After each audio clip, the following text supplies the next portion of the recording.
ओम विश्वानदेव सवितर्दुर्तानि परासु यद्भद्रं तन्नयासु। ओम भद्रं कर्णेभिः शृणुयाम देवा भद्रं पश्येमाक्षभिर्यजत्राः ईश्वरैरङ्गैस्तुष्टुवासुस्तनुभिः व्यसेमहि देवहितं यदायुः। ओम वेद प्रेमियों सुधीर श्रोताओं, संप्रति हम सब ऋग्वेद के अष्टम मंडल के 28वें सूक्त की व्याख्या में प्रवेश करने जा रहे हैं। इस सूक्त में 5 मंत्रों का संकलन है। छंद गायत्री, मंत्र दृष्टा सतमन, देवता विषय देवा और शीर्षक है सुख प्राप्ति हेतु प्रार्थना। अब संबंधित मंत्र का सर्वप्रथम सत्स्वर पाठ हो जाए। ये त्रिंशतित्रयस्परो देवासो बर्हिरासदन् विदन्नहद्विदासनन्। इस सूक्त के प्रथम मंत्र में कथित है कि जो देवतागण है वे आए और हमारे इस यज्ञ में पधारें तथा हमें भौतिक और आध्यात्मिक सुखों को, ऐश्वर्यों को प्रदान करें। ये 63, ये माने जो 63 माने 30, परह माने बढ़कर, तरह माने 3, तो जो 3 से बढ़कर अर्थात 33 देवता है। देवासः माने देवता या देववृंद हैं। वे वर्हि आसदन, वर्हि कहते हैं कुशासन, पर आकर इस यज्ञ भूमि पर आसदन माने विराजमान हो बैठे। तो 33 देवता मुख्य माने गए हैं। उनमें से 12 आदित्य, 8 वसु, 11 रुद्र, इंद्र तथा प्रजापति ये आते हैं।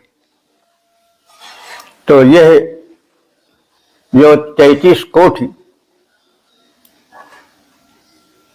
यानी 33 प्रकार के देवता हैं, वे आए और कुशासन पर बैठे, यज्ञ भूमि पर विराजे और हमारी इच्छाएं जाने।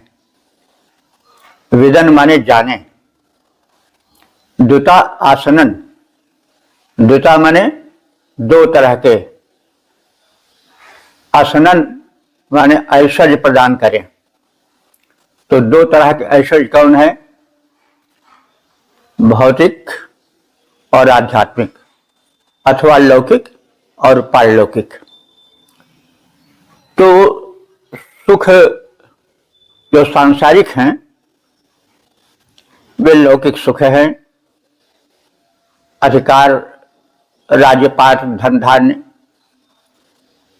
पुत्र परिवार की संपन्नता, सहयोग, सौमनस्य, ये सब लौकिक सुख हैं। और लौकिक से पारलौकिक अथवा जो अध्यात्म जन्य आनंद है, जो आत्मा परमात्मा के ज्ञान प्राप्त हो जाने पर एक अलौकिक आनंद प्राप्त होता है, वो पारलौकिक आनंद है। सांसारिक भोग प्रधान वस्तुओं के आनंद से वो अधिक आनंद माना जाता है, क्योंकि सांसारिक भोगों में तो रोग भी छिपा रहता है। प्रच्छन्न रोग है, प्रकट भोग, उन भोगों में रोग भी छिपा रहता है। हम तरह तरह के व्यंजन खा रहे हैं और विषय जन्य आनंद प्राप्त कर रहे हैं, तो पहले तो वे खूब अच्छे लगते हैं, लेकिन बाद में वे कष्टकर हो जाते हैं। तो लौकिक आनंद का भी एक अपना स्थान है, लेकिन उसका संयमित भोग होना चाहिए। लेकिन उसके बिना भी जीवन अधूरा रहता है। हम पुत्र परिवार, धन धान्य और उनसे उत्पन्न जो खान पान जन्य सुख हैं, जो सामाजिक सम्मान है, जो शासकीय पद वैभव हैं, उनका भी अपना एक आनंद होता है। लेकिन यह विषय आनंद है, इनमें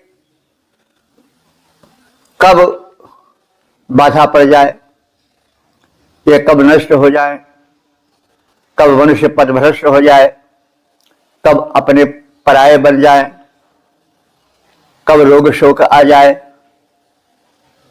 तो इसका कोई निश्चय नहीं रहता है। आवश्यक होते हुए भी यह पूर्ण नहीं है। जब तक कि आत्मानंद हो, जब तक यह ना अनुभव हो जाए कि हम यह शरीर ही नहीं है, शरीर तो हमारे लिए एक साधन है। जैसे दूर तक चलने के लिए रेलगाड़ी है, वायुयान है, मिल जाए, तो वैसे जीवन यात्रा व्यतीत करने के लिए यह एक साधन मात्र है, साध्य नहीं है। साध्य क्या है? अखंड आनंद, जहाँ के प्रत्येक परिस्थिति में आनंद ही आनंद है। हम शरीर नहीं है, तो जब यह आभास होता है तो शरीर जन्य दुखों का भी अभाव हो जाता है। जब हम अपने को शरीर मान लेते हैं तो यही लौकिक सुख है, लेकिन शरीर में रोग शोक आता रहता है, शरीर से अपने जो है बिगाने हो जाते हैं।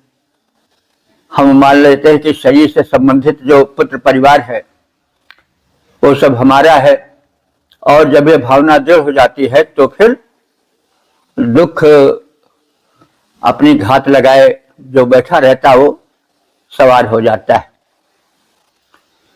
तो इसलिए लौकिक सुख से केवल आनंद नहीं प्राप्त किया जा सकता, जब तक कि आध्यात्मिक विचार न आवे कि हम शरीर नहीं है, हम आत्मा है।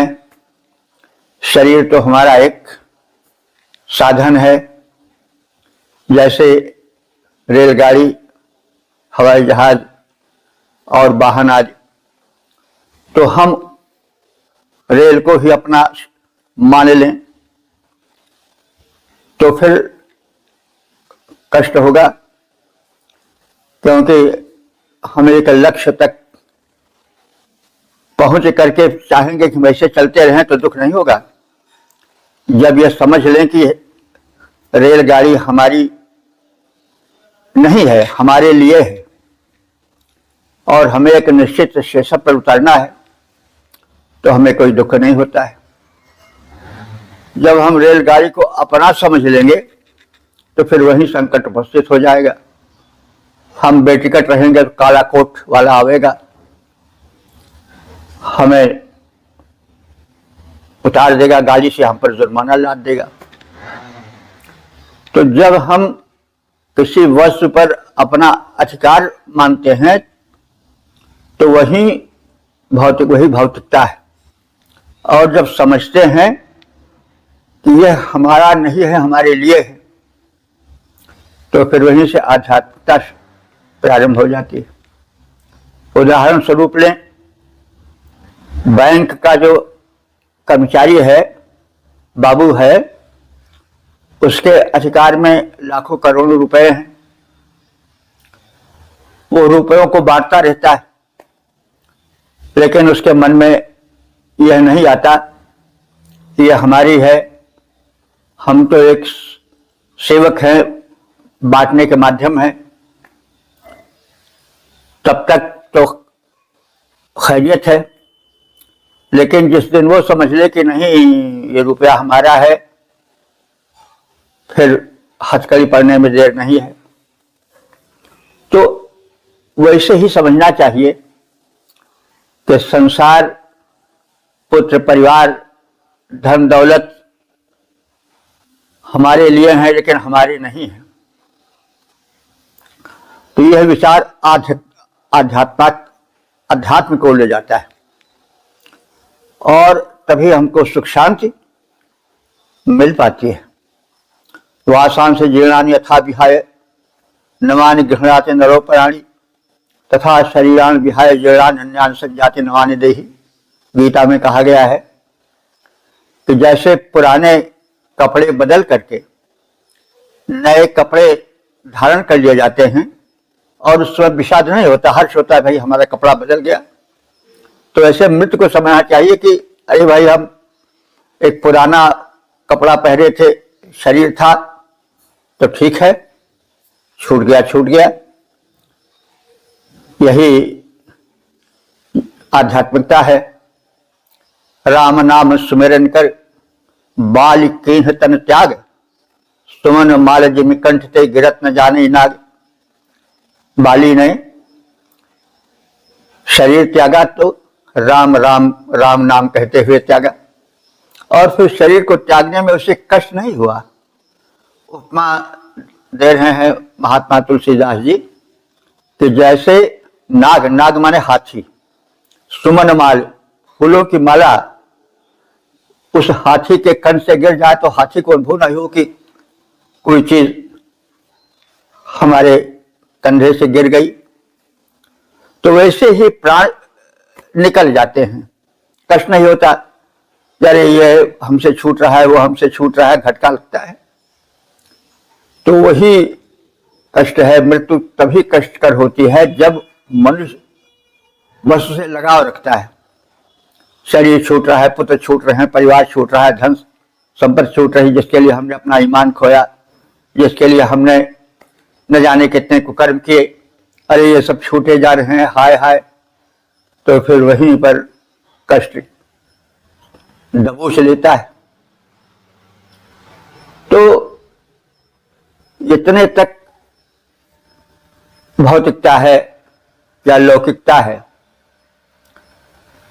तो जैसा हम कहते आए कि ठीक है, एक सीमा तक लौकिकता या भौतिकता ठीक है, लेकिन जब लौकिकता हम पर या किसी पर सवार हो जाती है तो फिर वही दुख का कारण बन जाती है। और पारलौकिकता क्या है कि यह कुछ नहीं है, हम एक वस्त्र पहने हैं, ठीक है, छूट जाए कोई बात नहीं है। यह संसार, यह पुत्र परिवार, यह धन दौलत जो है वो हमारे लिए है लेकिन हमारी नहीं है। यह वो भावभूमि है जहां से पारलौकिकता प्रारंभ होती है। और जब यह हो जाता है कि हम ब्रह्मास्मि, मैं तो ब्रह्म हूं, परमात्मा हूं, और फिर परमात्मा मैं हूं तो ब्रह्म हूं मैं, तो फिर यह क्या है, तुम कौन हो, तो तत्त्वमसि ब्रह्म, तुम भी ब्रह्म हो। फिर यह सब क्या है, सर्वम खलुदम ब्रह्म, यह जो कुछ दिखाई पड़ रहा है यह सब ब्रह्म है। फिर इसमें द्वैत भाव क्या, जो तुम हो वही मैं हूं। फिर द्वैतवाद, यह द्वैतवाद भी दुख देता है। कदम कदम पर मेरा तेरा, तेरा मेरा लगा रहता है। इसी मैं तय तय, तू में आदमी बिखर जाता है। तो अब समझ में आ गया होगा कि लौकिकता और पारलौकिकता, भौतिकता और आध्यात्मिकता क्या है। तो दोनों का एक सीमा तक व्यक्तित्व में समावेश रहे तो फिर जीवन पूरा होगा। तो यह वैदिक दर्शन है। इसीलिए कहा गया है कि अविद्याम च यस् तद्वेद हुयंसः, और अविद्या मृत्युम तीर्था विद्या मृतमश्नुते।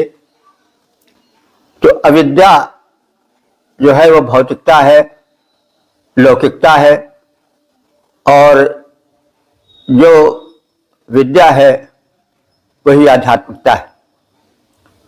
तो हमें जैसा कहते आए हैं, कह रहे हैं कि एक सीमा तक अविद्या का भी सेवन करना चाहिए।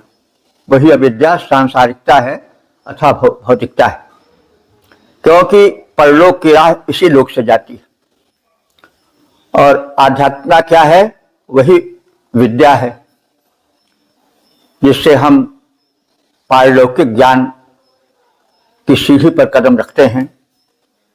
और जैसा बताया गया है कि मैं और मेरा, तय और तेरा, यही जो है वो दुख का कारण है। आप सब जानते होंगे कि जब अभिमन्यु का वध हो गया तो अर्जुन अति व्यथित हुए और वो कहे मैं प्राण त्याग दूंगा, पुत्र के बिना मैं नहीं जी सकता। उनके धनुष बाण ढीले पड़ गए तो कृष्ण ने समझाया और बहुत समझाया, लेकिन उनके समझ में आया। तब प्रैक्टिकल की आवश्यकता पड़ी कि अच्छा हम तुम्हें तुम्हारे पुत्र से मिला दें तो? अरे कहें महाराज इससे बढ़कर क्या होगा। तो जिस लोक में मरणोपरांत अभिमन्यु गया था उस लोक में भगवान कृष्ण ले गए। अभिमन्यु को देखे थे दौड़ पड़े, पुत्र पुत्र पुत्र। तो अभिमन्यु ने वहीं उनको रोका, ये क्या कर रहे हो? क्या पुत्र? न जाने कितने बार हम तुम्हारे पुत्र बने और न जाने कितने बार तुम हमारे पुत्र बने। तो ये एक नाटक है, लीला है, ये क्या कर रहे हो? अपने में सिमटो, अपने को समझो, लोक को समझो और परलोक को समझो। लौकिक पारलौकिक दोनों ज्ञानों को जानो, तभी समस्याओं का समाधान हो सकेगा। तो ऐसे अनेक उदाहरण हैं। तो सबका प्रारंभ वेद से ही हुआ है।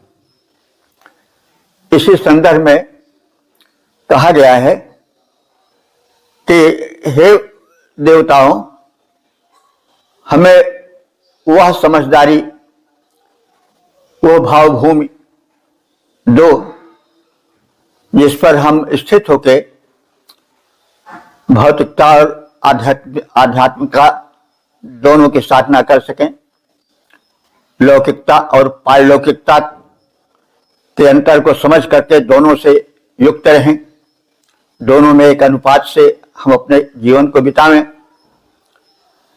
तो इस प्रकार से कहा गया है कि जो 33 संख्यक देवता हैं वे हमारे जीवन यज्ञ में आकर पग पग पर हमारी सहायता करें, हमारी इच्छाएं जानें और जो 2 प्रकार के सुख बताए गए हैं, लौकिक और पारलौकिक, उनसे हमें दूर न रखें, हमें भौतिकता का भी सुख दें और आध्यात्मिक आनंद से, ऐश्वर्य से भी संपन्न करें।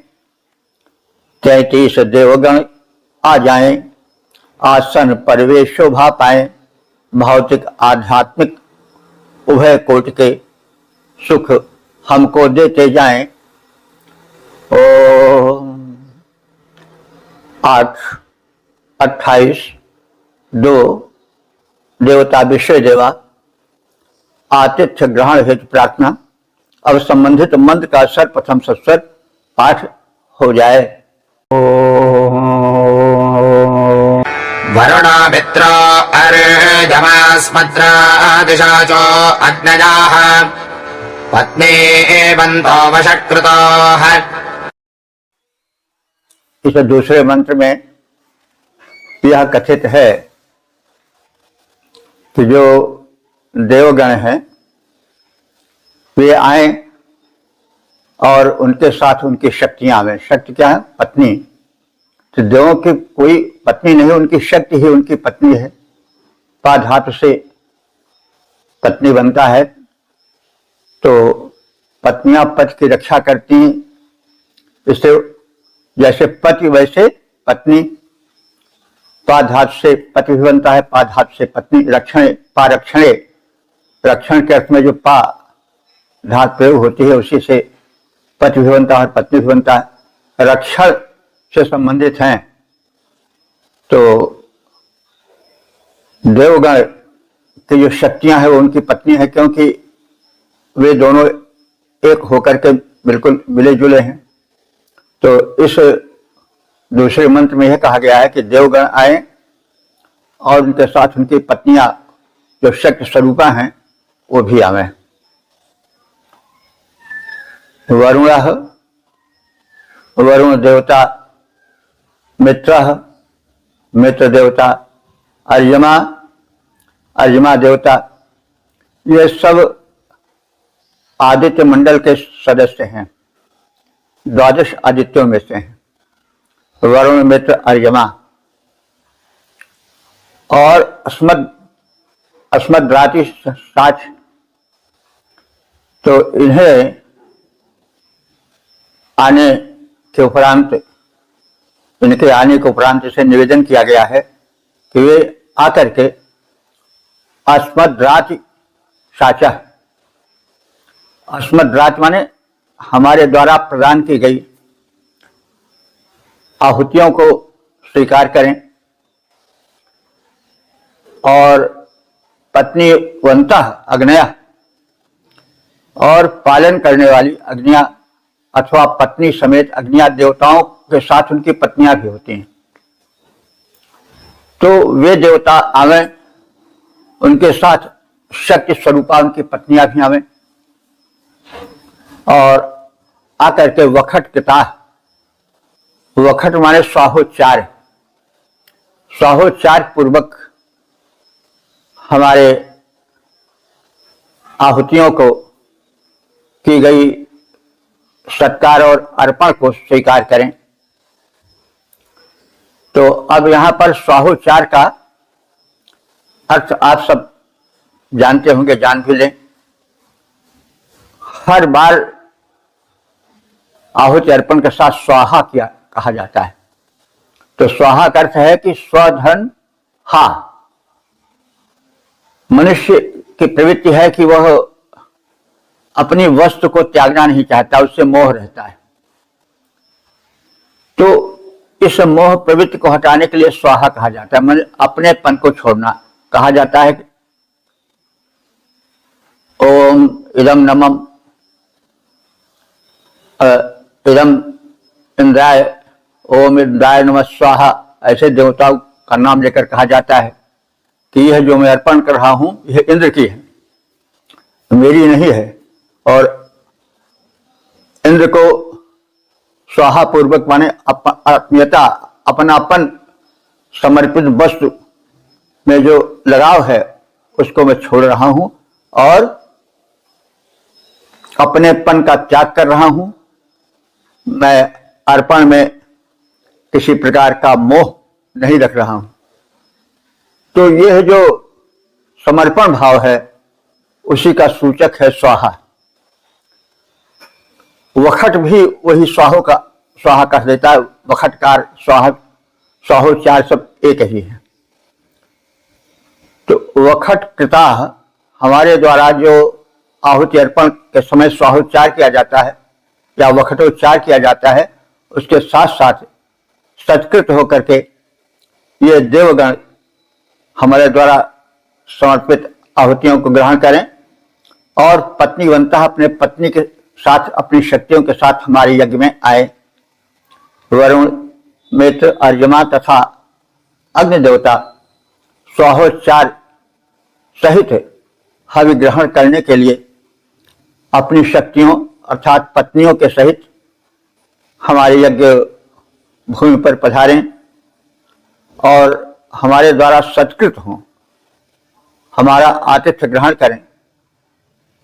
वरुण, मित्र, अर्यमा, अग्नि देवता कृपा कर आए, अपने सात शक्तियां अपनी यज्ञ भूमि पर लाएं, स्वाहोच्चार सहित सत्कृत हो, आहुति पा सुख पाए, शक्ति स्वरूपा देव पत्नियां, शक्ति स्वरूपा देव पत्नियों को भी साथ में लाएं ओम 8/28/3 देवता विश्व देवा।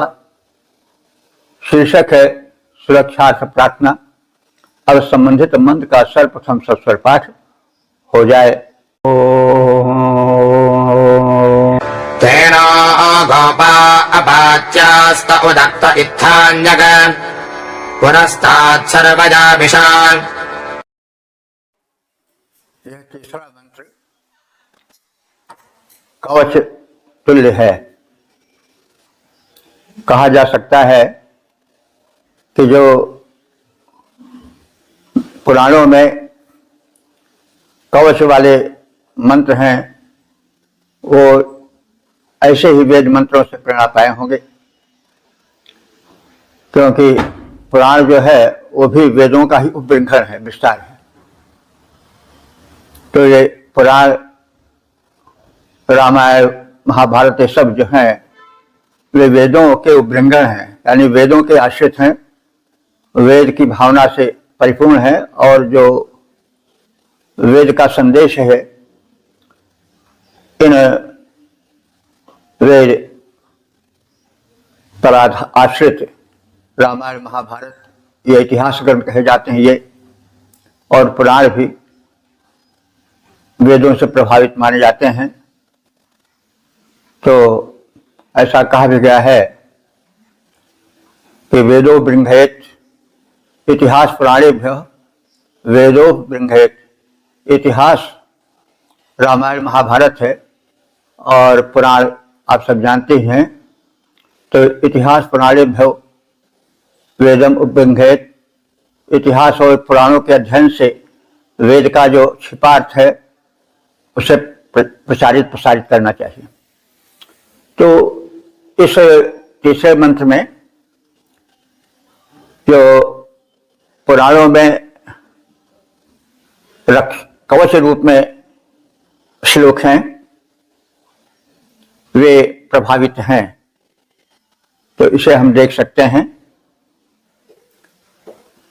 इस तीसरे मंत्र में कथित है कि सर्वया विषा, सभी अनुयायियों के साथ पुरस्तात् गोपा, सामने की ओर से रक्षा करने वाले, विषय देवा भवन्तु, सभी देव हों। वे देव ते उदक, वे उत्तर दिशा से हमारी रक्षा करें। अपाच्या, पश्चिम दिशा से हमारी रक्षा करें।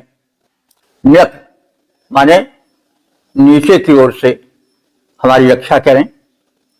तो ये देवगण सहचरों समेत पूर्व, पश्चिम, उत्तर, दक्षिण, ऊपर और नीचे सभी दिशाओं से हमारी रक्षा करें। तो जो यह रक्षा कवच पुराणों में है वह वेद के इन्हीं मंत्रों से प्रभावित हुआ होगा। जैसा हम सब जो है वो देवी की जो स्तुति होती है, देवी का जो पाठ होता है नवरात्र में, उसमें इसी प्रकार के रक्षा कवच का कथन है। जैसे दुर्गा पाठ में, देवी पाठ में कहा गया है कि दंतान रक्षत कौमारी, कंठ देशे तु चंडिका, घंट काम चित्र घंटा च महामाया च तालुके, कामक्षी शिवकम रक्षेत, वाचम में सर्वमंगला, ग्रीवायाम भद्रकाली च, पृष्ठ देशे धनुर्धरी, नीलग्रीवा बहिर्कंठे, नलिकाम नलकुबरी, अस्कंधयो खड्गनी रक्षेत, बाहु में वज्रधारणी। तो यह रक्षा कवच है। और यह स्पष्ट हो गया कि वेद के इस जो तीसरे मंत्र में कथित है कवच की वार्ता, कवच का कथन रक्षात्मक जो है, इसने प्रभावित किया होगा। इन रक्षा विषयक कवचों से, जैसे हम दुर्गा पूजा में प्रायः नवरात्र के दिन में करते हैं, तो ये देवगण सहचरों समेत हमारे यज्ञ में आए, पूर्व पश्चिम उत्तर दक्षिण ऊपर और नीचे सभी दिशाओं से हमारी सुरक्षा करें। वे देव समस्त सहचरों के समेत आ जाएं, दशों दिशाओं से रक्षित कर निर्भय हमें बनाएं।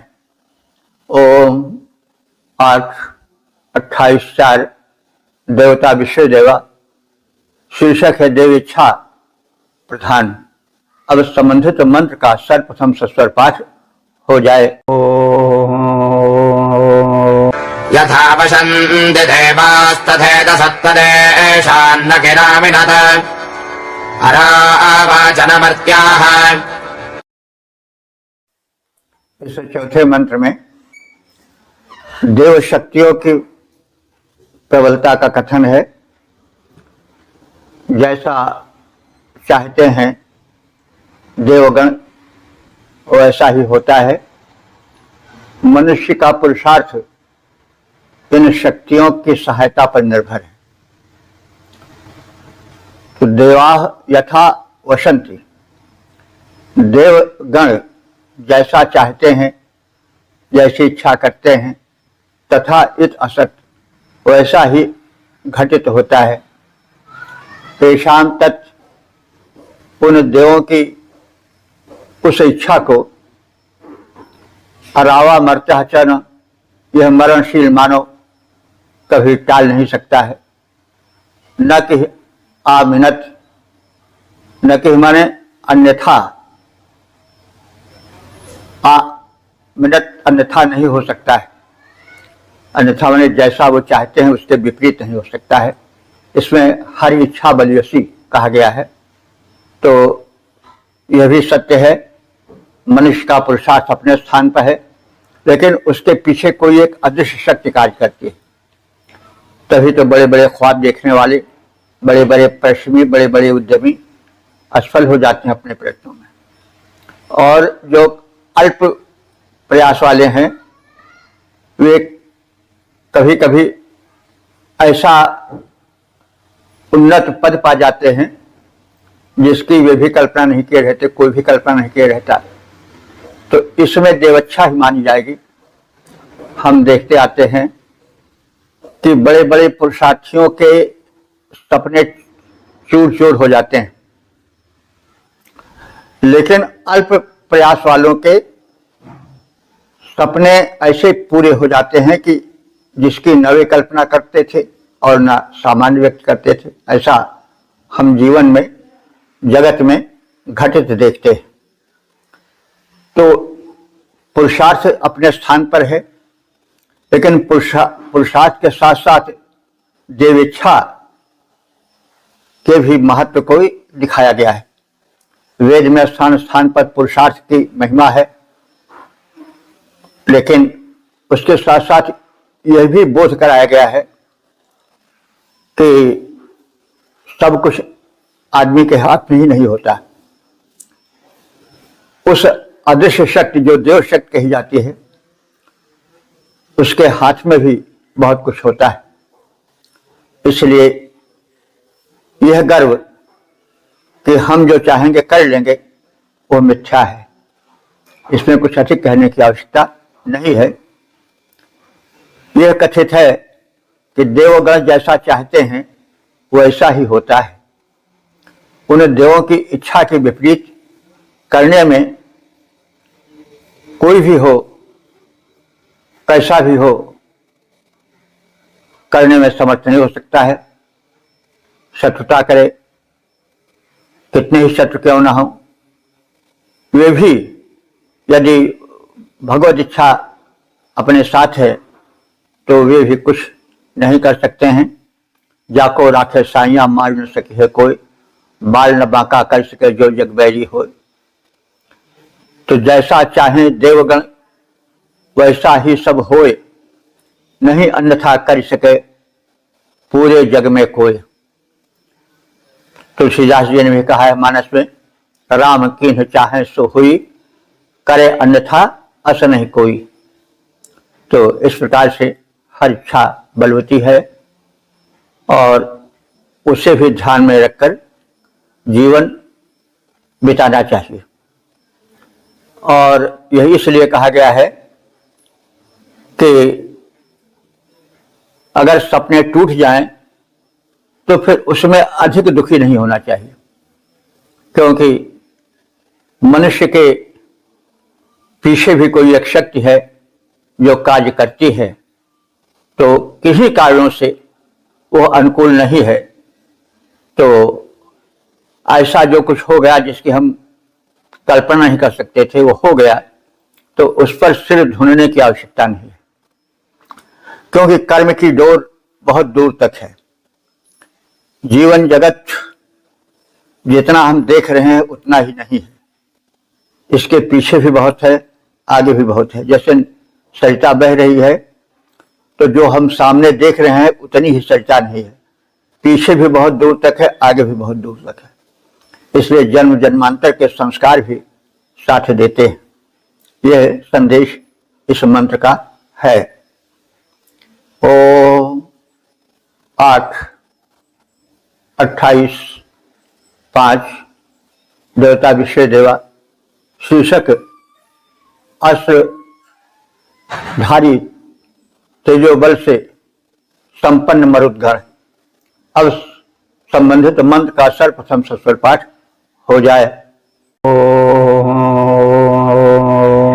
सप्तानां सप्तरष्टयः सप्तद्युम्नान्येषाम् सप्त अधिश्रयोऽधिरे। इस पांचवें मंत्र में मरुद्गणों की शक्तियों का कथन है। कथन में थोड़ी अलंकारिकता का भी प्रवेश है। मरुद्गण के जो गण हैं वो 7 हैं और एक गण में भी 7 मरुत हैं, इसलिए 49 हो जाते हैं। तो इनके गणों के जो 7 हैं उनके पास 7 अस्त्र शस्त्र हैं, 7 तेज हैं, 7 शक्तियां हैं। ये सब 7-7 करके कही गई हैं। तो सप्ताह नाम इन 7 मरुद्गणों के रिष्ट कहते हैं अस्त्र शस्त्र को। इनके 7 अस्त्र शस्त्र हैं। येषाम इन मरुद्गणों के द्युम्नानि सप्त, 7 प्रकार के तेज भी हैं। सप्तश्रियः, इनके पास 7 प्रकार की शोभाएं हैं। अधि धैर्य जिन्हें वे धारण करते हैं, जिनसे वे विभूषित हैं। तो उन सप्त मरुतों के 7 तरह के अस्त्र शस्त्र हैं। उन 7 के 7 प्रकार के तेज हैं, जिनसे वे विभूषित हैं। मरुत 7 हैं, 7 भांति के अस्त्र शस्त्र धारे हैं, 7 भांति के तेज विभूषित, लगते अति न्यारे हैं, लगते अति प्यारे हैं। तो इस प्रकार से हमने ऋग्वेद के 8वें मंडल के 28वें सूक्त के 5वें मंत्र का संक्षिप्त ज्ञान प्राप्त किया। इस सिलसिले में यह भी कथ्य है कि अब तक ले जो मंत्र व्याख्यायित हो चुके हैं उनकी संख्या हो चुकी है 6656। और जैसा हम सब जानते हैं कि इस 28वें सूक्त में मरुद्गणों की प्रार्थना है। उनके गुण, उनके वैभव, उनकी शक्तिमत्ता का कथन है। मरुद्गण भिन्न भिन्न शक्तियों से सुशोभित हैं। इनके अंतर्गत समस्त देव आ जाते हैं। संसार देवमय है, जैसा पहले कहा जा चुका है। और यहाँ जिसको लोग जल समझते हैं, बहुत समय तक तो लोग उसको प्राणहीन समझते थे, लेकिन बाद में जब शोध हुआ तो ये पता चला कि वृक्षों वनस्पतियों में भी जीवन है। हमारी मान्यता तो बहुत पहले थी कि ये जो जल वृक्ष हैं ये कर्म श्रृंखला में होते होते सबसे नीची श्रृंखला में आ गए प्राणी मात्र के वृक्ष हैं। उनको धूप, वर्षा, शीत सहन करना पड़ता है, बर्बिश। वे रक्षा के लिए कहीं चल भी नहीं सकते हैं, जड़ हैं। तो ये भी कर्म श्रृंखला में आते हैं। और जो लोग बड़े कंजूस होते हैं, धन केवल इकट्ठे करते जाते हैं, देते नहीं है, उनको वृक्ष होना पड़ता है। जैसे आम तमाम फल संपदा लादे हैं, स्वादिष्ट हैं, लेकिन उसको वो खा नहीं सकते हैं। उन पर प्रहार होता है और उनके पल्लव आदि आहत होते हैं। ऐसे सभी तमाम वृक्ष वनस्पतियों में फल लगते हैं, वो उसको स्वयं नहीं खा सकते हैं, बल्कि उसके स्थान पर उन पर प्रहार होता है फल लेने के लिए। तो यह सूक्ष्म विचार है, सूक्ष्म चिंतन है कि इन वृक्षों से शिक्षा लो। भवन्ति नम्रा सर्वा फलोद्गमी नमामि भूल विलंबनो घना। वृक्षों में फल आते हैं तो नीचे झुक जाते हैं, मिथ्या गर्व नहीं करना चाहिए। और पूजा भी हमारे धर्म में होती है वृक्षों की। जैसे पीपल है, पीपल की पूजा होती है, जल चढ़ाया जाता है, क्योंकि ये 24 घंटा ऑक्सीजन फेंकते हैं। तो हमारे वेदों ने यह भी ज्ञान दिया कि ये कितने मानव के लिए कल्याणकारी हैं। इसी तरह से तुलसी की पूजा होती है और बट वृक्ष आदि पूजे जाते हैं, क्योंकि यह मानवों के लिए कल्याणकारी हैं। यह भी देवकोट में आते हैं। कर्म परंपरा में इन्हें जड़ होना पड़ा, तो ये अपने फल को भोग करके, जैसे कोई जेल में डाल दिया जाता है तो जब उसका समय निकल जाता है सजा वाला, तो फिर बाहर आ जाता है। वैसे यह भी है, कर्म श्रृंखला में फल भोगते भोगते अंत में ये फिर मानव भी बनते हैं। और इस प्रकार से शिक्षा मिलती है, भाई मानव शरीर मिला है तो उसे सत्कर्म में लगाओ, निरर्थक मत गवाओ या उससे गलत काम न करो। फल अवश्य भोगना पड़ता है, अवश्य में भोक्तव्यम कृतम कर्म शुभाशुभम। और इस सूक्त में यह भी कहा गया है कि मनुष्य को लौकिक और पारलौकिक दोनों सुखों का एक संतुलित रूप में उपभोग करना चाहिए। देवों से यह प्रार्थना करनी चाहिए कि हमें लौकिक सुख दें और पारलौकिक सुख, दोनों सुख दें। यहाँ यह भी एक मंत्र में दिखाया गया है कि जो है वह देवों से शक्ति मांगनी चाहिए, वे रक्षा तुल्य, कवच तुल्य हमारी रक्षा करें। और इसी के आधार पर मार्कंडेय पुराण में जो दुर्गा सप्तशती है, वो उसी हो सकता है, इसी मन से प्रेरणा ली गई हो। भिन्न भिन्न रूप से कहा गया है कि हमारी इस अंक की यह देवी रक्षा करें, उस अंक की अमुक नाम की देवी रक्षा करें। कवच की तरह, जैसे कवच पहन लेने पर प्रहार नहीं होता है, वैसे इन कवच पाठ से मनुष्य के ऊपर दुर्गत का जो अदैवी शक्तियां हैं, राक्षसी शक्तियां हैं, उनके प्रहार से रक्षा होती है। कवच का ही महत्व है कि उससे प्रहार तो होते हैं लेकिन प्रहार का प्रभाव नहीं पड़ता है। तो कवच का प्रबंधन या कवच विषयक मंत्र भी इस सूक्त में आया है। तो इस प्रकार से इस सूक्त में भी वे तमाम सिद्धांत दिए गए हैं जो गूढ़ से गूढ़ हैं, जो हमें सुख दे सकते हैं, जो विपत्तियों से हमारी रक्षा कर सकते हैं। और इसी वेद के आधार पर जो भारतीय संस्कृति विकसित हुई है, जो सनातन बना है वो वेदों से ही प्रवाहित हुआ है, क्योंकि वेदों खिलो धर्म मूलम, समस्त धर्मों का जो मूल है वो वेद है। इसलिए वेदाध्ययन परम आवश्यक है। वेद का प्रचार प्रसार करें। हम सब भी अपना टिट्टिव प्रयत्न कर रहे हैं, जो हो सकता है हम सबसे वो कर रहे हैं। और आप सबसे भी, श्रोता से भी यह प्रार्थना करते हैं कि वे हमारे इस बाल प्रयास में सहयोग दें और आत्म कल्याण तथा विश्व कल्याण के तद हेतु एक मार्ग बनावें। और इस प्रार्थना के साथ सर्वे भवन्तु सुखिनः, सर्वे सन्तु निरामयाः, सर्वे भद्राणि पश्यन्तु, मा कश्चित् दुःख भाग् भवेत्।